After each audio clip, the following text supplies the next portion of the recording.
রাজাকারের সন্তান বলে শেখ হাসিনা কিন্তু শেষ হয়ে গেছিলেন, ফ্যাসিস্ট শেষ, 16 বছর তাকে সরাতে পারে নাই। এইটা বলার পর ছাত্রদের এই দেশে আন্দোলনের সংগ্রামের ক্ষেত্রে ছাত্ররা এবং সাধারণ মানুষ অত্যন্ত জোরালো ভূমিকা পালন করছে। প্রত্যেকটি রাজনৈতিক দল প্রত্যেকবার পিছনে থেকেছে, ছাত্ররাই ভ্যানগার্ড হয়ে গেছে, সাধারণ জনগণই মরে আন্দোলনকে সফল করেছে। যখন আমরা বলি তখন আমাদের যখন যে যার যেরকম প্রয়োজন হয় তখন আমরা ঐক্যের ডাক দিই, আর যখন আমাদের প্রয়োজন নষ্ট হয়ে যায় বা প্রয়োজন দূরীভূত হয়ে যায় বা আমাদের স্বার্থ উদ্ধার হয়ে যায় তখন ঐক্য শেষ হয়ে যায়। আসলে ঐক্য দুইটা প্রক্রিয়াকে মিন করি। ঐক্য বলতে আমি বিভিন্ন রাজনৈতিক দল যেগুলি প্রায়শই জনবিরোধী, যারা আন্দোলনের সঙ্গে যুক্ত ছিল না, নিজেদের অসম্পৃক্ততার কথা বলেছে এবং আবোল তাবোল বলে নিজেদের ক্ষমতা দখলের পর একরকম চিন্তা, ক্ষমতা দখলের আগে একরকম চিন্তা, আগে এটা ভাবি নাই ওইটা বলেছি এই কারণে ভোটে জেতার জন্য, এইসব সবকিছু হয়ে যাচ্ছে। ঐক্য দুটি জিনিসের হতে পারে, একটি হচ্ছে কজের ঐক্য, অর্থাৎ কোন কজের জন্য আমরা দাঁড়াই, সেখানে যদি একটা কনসেনসাস থাকে সেটা একটা জায়গা। আর 2 নম্বর হচ্ছে ঐক্য হচ্ছে জনগোষ্ঠীর মধ্যে ঐক্য, অর্থাৎ জনসমষ্টি ঐক্যবদ্ধ হলো বাংলাদেশকে রক্ষা করার জন্য বা বাংলাদেশের অর্থনীতিকে রক্ষা করার জন্য বা আধিপত্যবাদের বিরুদ্ধে, এটা একটা ঐক্য। তাহলে আমাদের কজ আর আমাদের পিপল অ্যাট লার্জ, এই দুটার হলো ঐক্য। কিন্তু আমরা সেই ঐক্যটাকে নিয়ে যাই কোন জায়গায়? নিছক গণবিরোধী, অত্যন্ত স্বার্থান্বেষী কিছু লোকদের জন্য, যাদের দ্বারা 24-এর অভ্যুত্থান হয় নাই। 24-এর অভ্যুত্থান যে ছাত্রদের দ্বারা হয়েছে, যে শ্রমিকদের দ্বারা হয়েছে, যে কৃষকদের দ্বারা হয়েছে, সাধারণ পরিবারের সদস্য, গৃহবধূ, সন্তান, সবার দ্বারা হয়েছে। এই যে জনসমষ্টি রাস্তায় নেমে এসেছিল, তারা কোনো দলের নির্দিষ্ট সমর্থক না। দলরা নিজেদের অসম্পৃক্ততার কথা খুব স্পষ্ট করে জানিয়েছেন। তাদের কি ভূমিকা, তাদের সন্তানরা কেউ মারা গেছে বা ক্ষতিগ্রস্ত হয়েছে বলে আমার জানা নেই, এবং তারা যে খুব বেশি নড়াচড়া করেছিলেন তাও না, কিন্তু এখন তারা কৃতিত্বটা হাইজেক করতে চাচ্ছেন। আমরা ঐক্য বারবার বোঝাতে চাই, একটা হচ্ছে কজের ঐক্য, কোন কিসের জন্য আমরা দাঁড়াই, আর আরেকটা হচ্ছে যে জনসমষ্টি 24 দেখিয়েছে সেই জনসমষ্টির ঐক্যকে আমরা চাই। এই দুটি জিনিস হলো ঐক্যের মূল কারণ হতে পারে, মূল ধারক হতে পারে। সুতরাং বাংলাদেশের সরকার বা বাংলাদেশের রাজনৈতিক পক্ষরা বিপক্ষরা তারা যদি ঐক্য চান, তাহলে এই দুটি জিনিসকে মনে রাখতে হবে। তাহলে এখন আমরা কজের ঐক্য যদি আসি, তাহলে আমাদের যে একটা কনসেনসাস ছিল, আমাদের তো লিখিত ডকুমেন্ট ছিল, আমাদের তো সই করা ছিল যে আমরা গণভোটকে মেনে নিয়েছি। সেটি বিএনপির ইয়েতে ছিল, 2000 ভিশন 2030 তো ছিল, আর এটাও ছিল। তারা যে রাষ্ট্র বদলাবেন, রাষ্ট্র মেরামত করবেন, সেটিও ছিল, সংস্কার করবেন, এবং তারা এই জুলাই ঘোষণাকেও তারা সমর্থন করেছিলেন এবং এটা ডকুমেন্টে সইও করেছিলেন। তাহলে দেখা যাচ্ছে জুলাই ঘোষণা আর ইয়েকে তারা এখন সরে যাচ্ছেন, নানাভাবে অক্ষরে অক্ষরে পালন করবো বলেও তারা গণভোটকে সম্পূর্ণ এই সংক্রান্ত আইনও বাতিল করে দিয়েছেন এবং জুলাই ঘোষণাও পেছনে রয়ে গেল। তাহলে আমরা 2024-এর যে আকাঙ্ক্ষা, আমি 1978 সাল থেকে এই কনসেনসাস এবং এই গণভোটের কথাটা বলছি। গণভোটকে কেউ গুরুত্ব দেন নাই, জিয়াউর রহমান তার মতো করেছেন, খালেদা জিয়াও একটা গণভোটের সঙ্গে সংশ্লিষ্ট ছিলেন, কিন্তু বারংবার মানে সংবিধান অন্তর্ভুক্তকরণ। কিন্তু একটি কথা মনে রাখতে হবে, গণভোট হচ্ছে একটা রাষ্ট্রের পরিচয়। আপনি কিন্তু একবার একদিনের ভোট দিয়ে 365 দিনের মালিক হলেন, 5 বছর মালিক হলেন, আমার যা ইচ্ছা করব, এবং আগে আমি এটা প্রতারণামূলক অবস্থায় এটা করেছি, এটা একটা নাটক করেছি, এখন আমি এটা সমর্থন করি না, এটা বলতে পারেন না। গণভোট হচ্ছে জনগণকে জিজ্ঞেস করা আপনি কিভাবে চলতে চান। সেটা হচ্ছে আপনাকে যে ভোট দিয়েছে 51%, তার চেয়ে আক্ষরিক করতে, গাণিতিক করতেও 70% অনেক বেশি।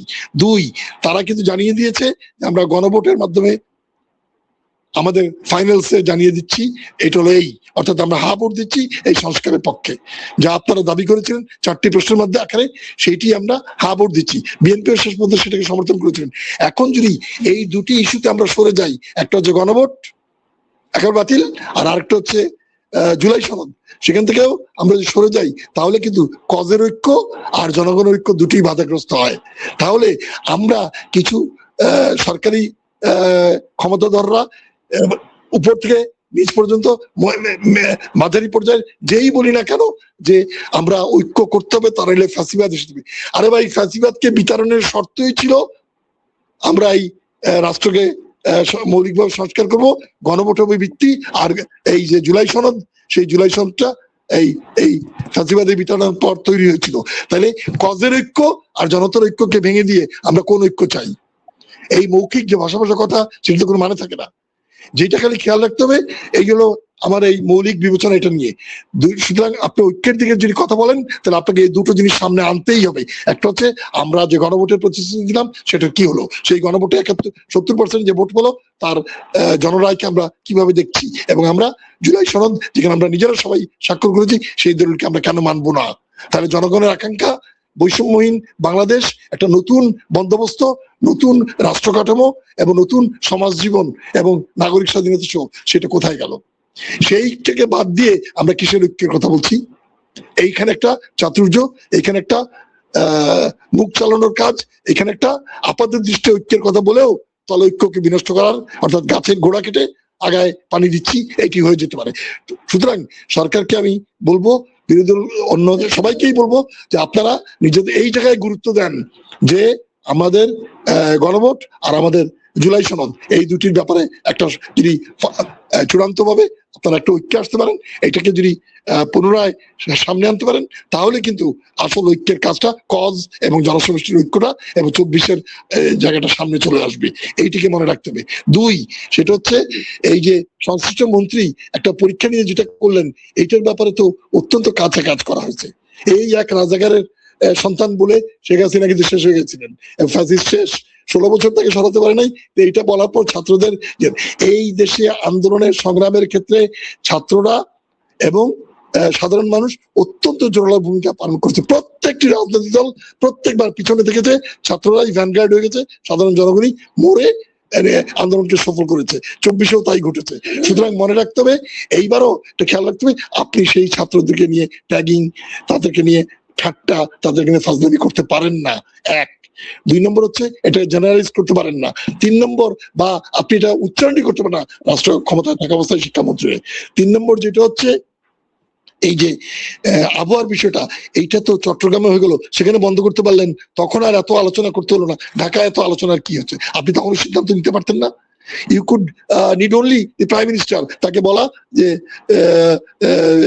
প্রাইম মিনিস্টার আমাদেরকে তো এটা বন্ধ করতে হচ্ছে, তারা তো বিপদ হয়ে যাচ্ছে, এই এরা পরীক্ষা দিতে পারছে না। এই যে হাঁটু সমান পানি, এই যে কোমর সমান পানি, বুক সমান পানি, এই যে ম্যানহোলে পড়ে যাওয়া, এই যে পরীক্ষা দিতে না পারা, এই সব কিছুর অশান্তির জন্য তো এই ইনডিসিশনই দায়ী। এটা কেন করতে পারলেন না?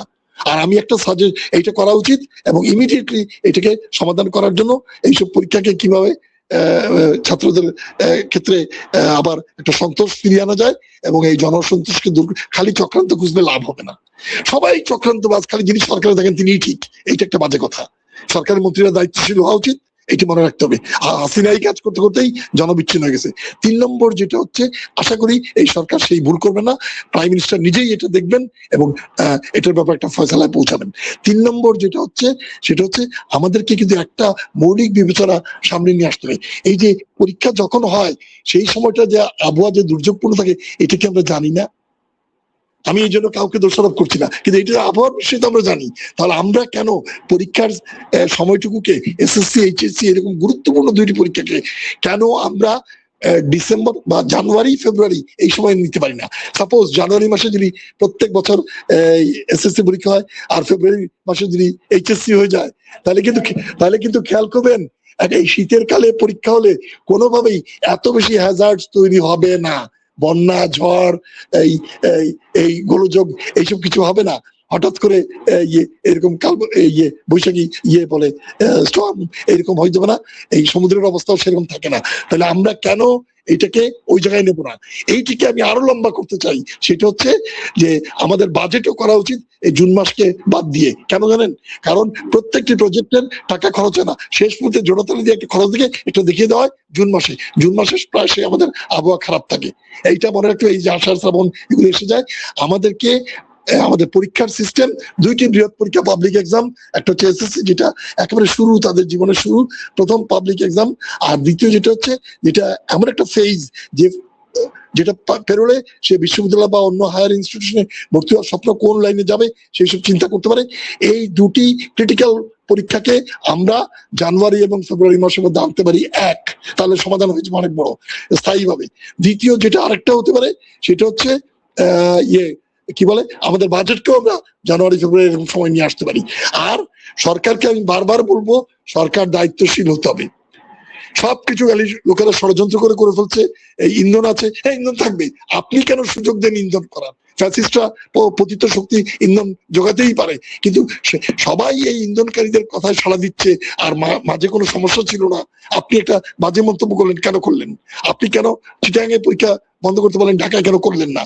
আপনি কেন প্রধানমন্ত্রীর সঙ্গে সঙ্গে সঙ্গে যোগাযোগ করে একটা সিদ্ধান্তে পৌঁছাতে বলেন না? আপনি কেন অনড় হয়ে থাকলেন, এবং আপনি কেন অজুহাত দেখাচ্ছেন অনেকের সঙ্গে কথা বলতে হবে? ওই তো মাফ চাইতে হলো, কিন্তু লাভ হলো না। আপনি তো আগে কথা বলেন নাই, আগে তো সিদ্ধান্ত নিতে পেরেছেন। সুতরাং এইবারের জন্য যে সমস্যা, সেটাকে সমাধান করার জন্য আমি চাই প্রধানমন্ত্রীও এটার সঙ্গে থেকে তিনি যেন একটা সমাধান দেওয়ার ব্যবস্থা করেন। কারণ আমাদের দেশে এখনো ব্যক্তিকেন্দ্রিক রাজত্ব চলছে।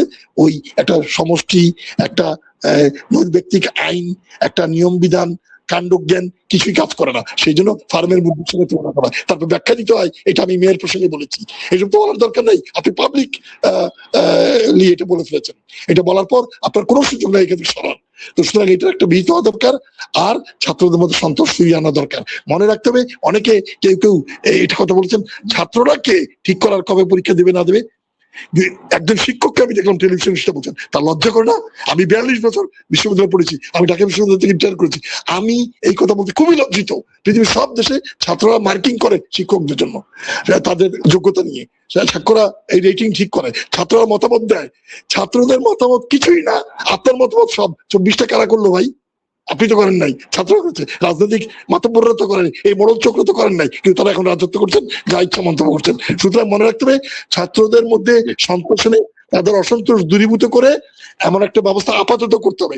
আর ওই স্থায়ী পরীক্ষা ভাবে এই প্রথম ক্রিটিক্যাল পাবলিক এক্সাম জানুয়ারিতে প্রতি বছর, আর এটা ফেব্রুয়ারিতে নিতে হবে, তাহলে বোধহয় এটা একটা স্থায়ী সমাধান হবে। আর আপাতত এখন যা ঘটে গেছে সেটার জন্য আমি চাই, আমার আশা যে মাননীয় প্রধানমন্ত্রী তিনি এইটি একটু এটার সঙ্গে ইনভলভ হয়ে এটা একটা সন্তোষজনক সমাধানে পৌঁছাবেন, যাতে এই জায়গাটা না হয়। খালি ষড়যন্ত্র খুঁজলে হবে না।